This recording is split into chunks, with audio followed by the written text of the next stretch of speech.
Coming up on ijdm, we're going to test another Digilink unit that I just finished restoring. Another visitor. Stay a while. Stay forever. Okay, well, we've tested the first unit. We know it's working. Everything is fine. The biggest issue with these, obviously, is the power supplies if the reefa filter blows. So that's why I'm outside here at the what used to be previously the tiki bar, but now it's just kind of a bar now. So the tiki bar is long gone at this point. Anyhow, what we're going to do is go ahead and make sure all these are pushed down nice and solid, and they are.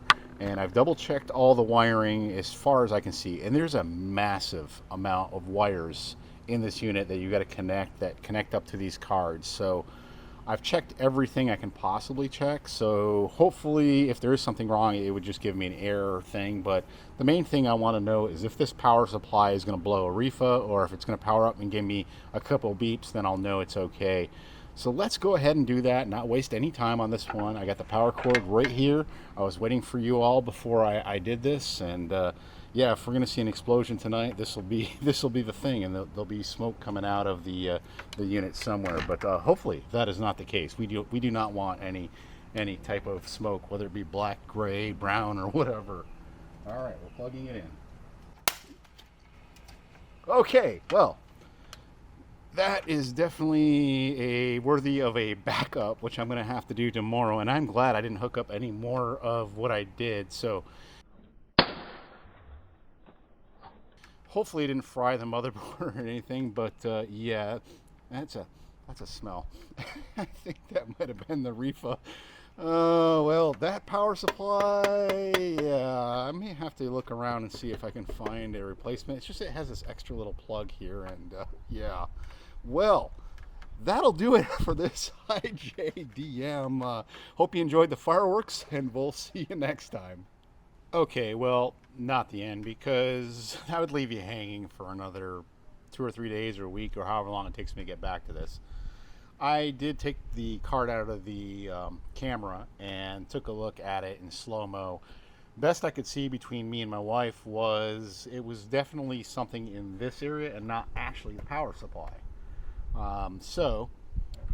What I found is this extra little transformer thing here. I did check the fuse. The fuse is perfectly fine. So there is this, looks like a transformer to me, but maybe it is some type of filter. I'm not really sure if these are prone to blowing, but I don't see anywhere where it possibly could have had any issues that I can see. So I'm not really sure at this point, and I only have so many of these. A lot of the Digilink units are actually missing this piece. So as my pool vacuum is making noise in the background, I don't know if you can hear that. I don't have a lot of these, so I'm not really sure how to proceed at this point, and I think I'm just going to test this part of it, and I'm going to do some research on what this actually powers up. I think it's something else in the board or system.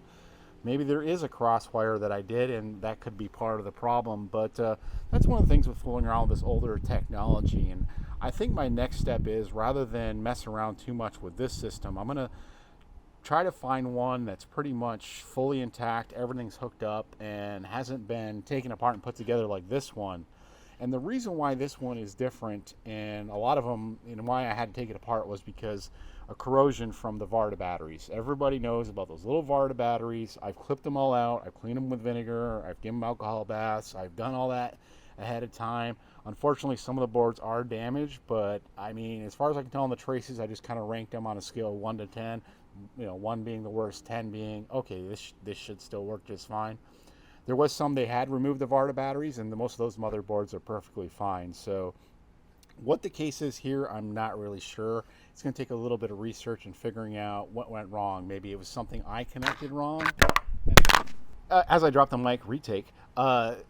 As I try to figure out something wrong, what I did wrong, if maybe I messed something up in the wiring, I'll go back through this. It's just this takes me, as I hit the mic again, this takes me a lot of time to actually take these apart and put them back together and reconnect all these wires and get them, correct again. So that's where we're at with this system. If anybody has any comments or worked on these systems, hey, I can use any help I can get at this point, because I've worked on these old 386, 486 motherboards, and I know there's all kinds of nuances to them with different things with the traces and problems they can have, especially with the reefa filters, as we mentioned earlier.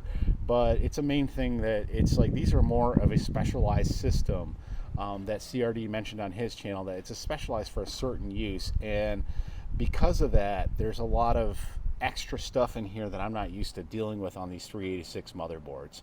We'll see you next time. Thanks for joining us. Be sure to hit that subscribe button. We'll see you.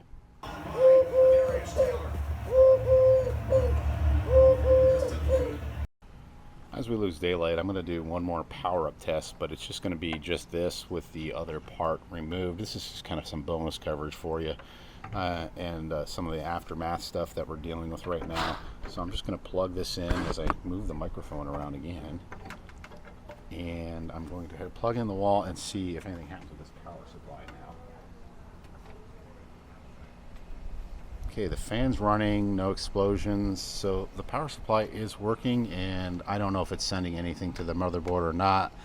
I'm not getting any posts or beeps or anything like that, so I'm not sure if it's related to that other thing being connected or not. That'll do it for this one. We'll see you next time.